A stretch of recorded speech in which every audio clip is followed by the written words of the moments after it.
Welcome to the Samvaad Project. Please like, share, and subscribe to our channel and spread the enlightenment. Today, we're embarking on a really fascinating exploration. We're diving into the artistic wisdom of ancient India, specifically looking at music, drama, and how they, connect. Our main guide for this is the Natya Shastra. It's a huge encyclopedic work. Really shines a light on performance back then. Absolutely. And for you, our listener, especially if you're keen to sort of grasp this knowledge quickly but also thoroughly, we're going to try and pull out the really key insights from this foundational text. We'll cover music, the instruments they use, how dramas were presented, even the kinds of characters you'd see on stage. The goal is really to show you the brilliance of this tradition without getting too bogged down in every single tiny detail. Yeah, exactly. We've got these excerpts in front of us detailing musical scales, instruments, dramatic songs, character types, plus some notes on the historical context, just to help place it all. Our mission really is to get to the heart of these writings and appreciate just how sophisticated the understanding of the arts was back then. Okay, so let's dive in. Maybe start with the musical foundations. The Natya Shastra kicks off with this concept of Gandharva. Right, Gandharva. And what's interesting is it wasn't just music in the way we might think of it today. The text goes into detail about its origins, different kinds. It even breaks down how notes relate to each other. Sonant, consonant, dissonant, assonant. It's a very analytical approach right from the start. That level of detail about note relationships is really striking, isn't it? Suggests a deep thinking about sound itself. Definitely. And within that, it lays out these two fundamental scales, or grama, saja and matama. And it specifies the srutis, the microtones for each. For sajagrama, it's that pattern, 3-2-4-4, 3-2-4. And the matama grama, it's defined by a shift in just one note, the pankamo, by a single sruti. Seems tiny, but significant. Hugely significant. That precision points to a really refined system. Think about it like having a much finer set of colors on your palette for creating melodies. Even tiny shifts mattered. Okay, so from those base scales, the gramas, we get murchanas and tanas. Might be new terms for some listeners. Yeah, basically you can think of murchanas as modal scales derived from those gramas, almost like different modes within a key. Yeah. Our sources mention they existed in both gramas, even if they don't list every single name. And tanas. Tanas are described as melodic figures, often developing from the murchanas. It gets interesting how they classify them. Right, the 4 types of murchanas. Based on the number of notes, 7, heptatonic, 6, hexatonic or sadava, 5, pentatonic or adava. And then that 4th type, the ones with overlapping notes, the satarani krita. And those last 3, the 6-note, 5-note, and overlapping ones, those are also called tanas, is that right? Exactly. So a tana could be a specific kind of scale or maybe a melodic pattern built on one. And crucially, these weren't just theory. The text says they were used for enjoyment, obviously, but also for vocal training. Practical exercises to help singers, reach different registers. Precisely. Developing the voice. It wasn't just abstract stuff. And for the veena, the string instrument, it even gets into playing techniques for tanas, entrance and arrest. Yeah, specific fingerings almost. Sharpening the note before, softening the one after for entrance, or avoiding the madhyama note entirely for arrest. Super specific. That really shows the depth of practical knowledge, doesn't it? It does. And moving on from that, we get to jatis. These are another level melodic modes with their own distinct personalities, you could say. Okay.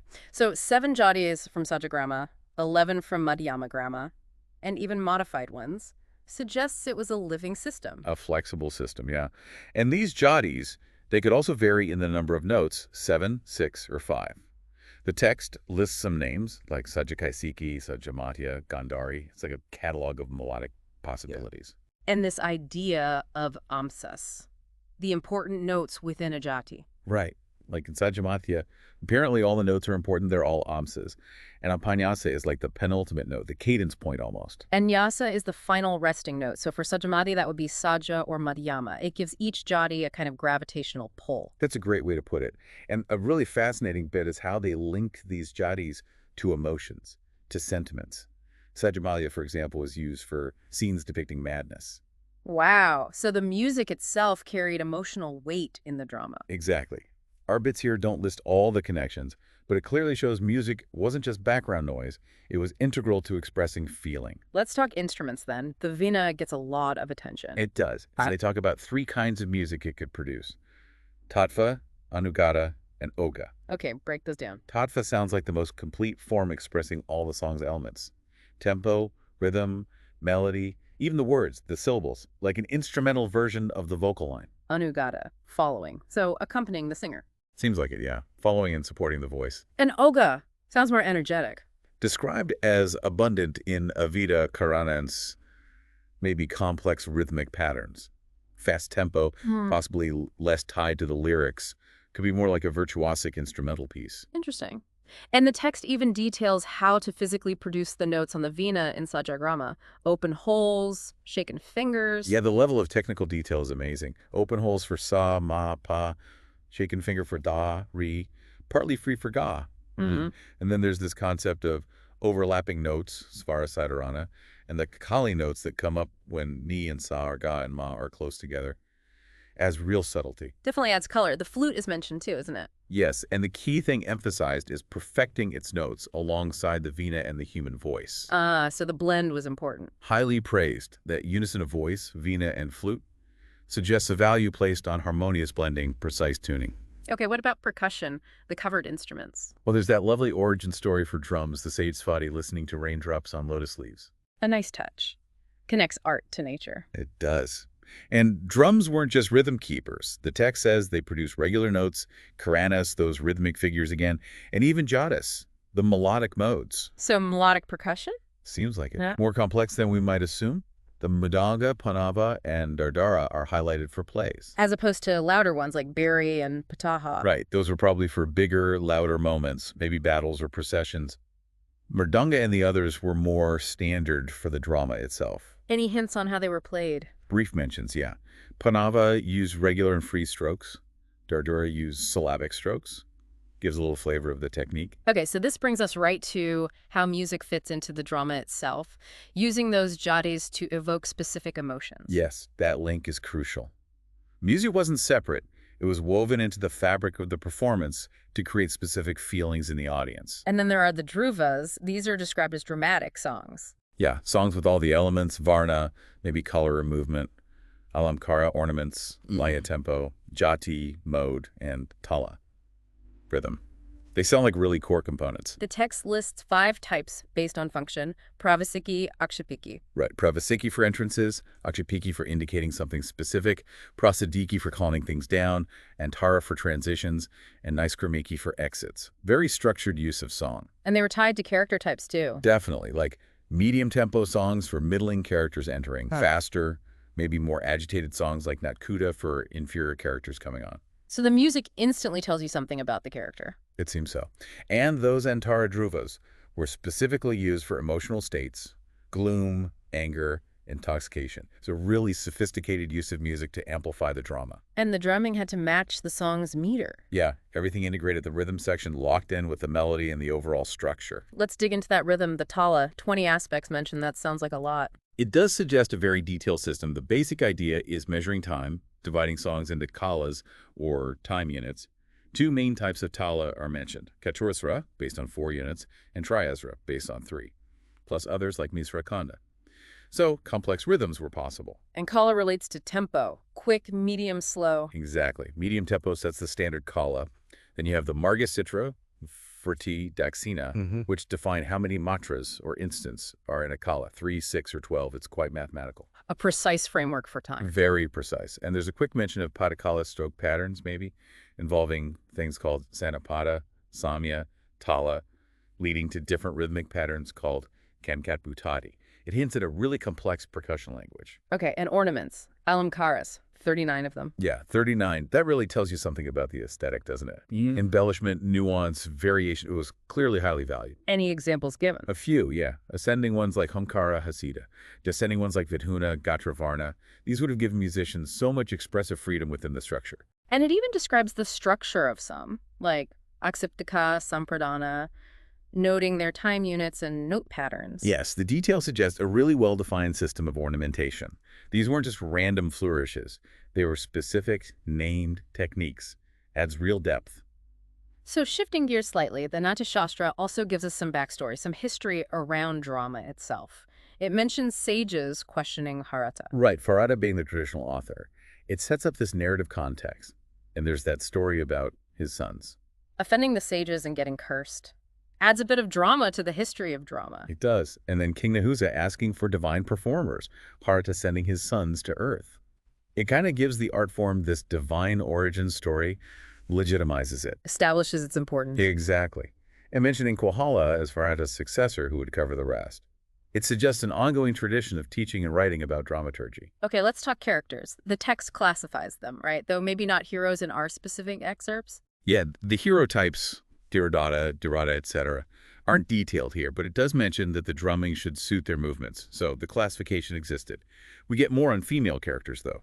Superior, middling, inferior, and mixed types. What defined a superior woman in this context? Qualities like tenderness, not being fickle, good manners, natural beauty, being grave, patient, kind of idealized virtues. And middling is some good, some faults.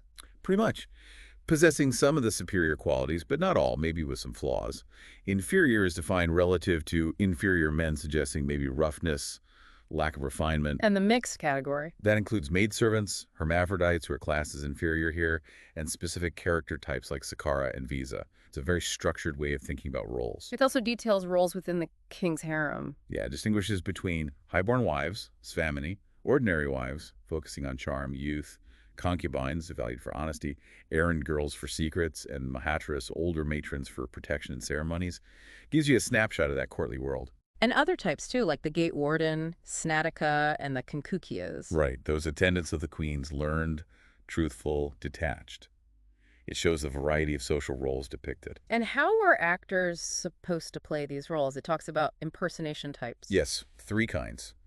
Natural, unnatural, and imitative, based on how close the actor's age, gender, and nature were to the characters. So acknowledging different acting challenges and approaches. Seems like it. Maybe natural is playing close to type, while unnatural or imitative requires more transformation.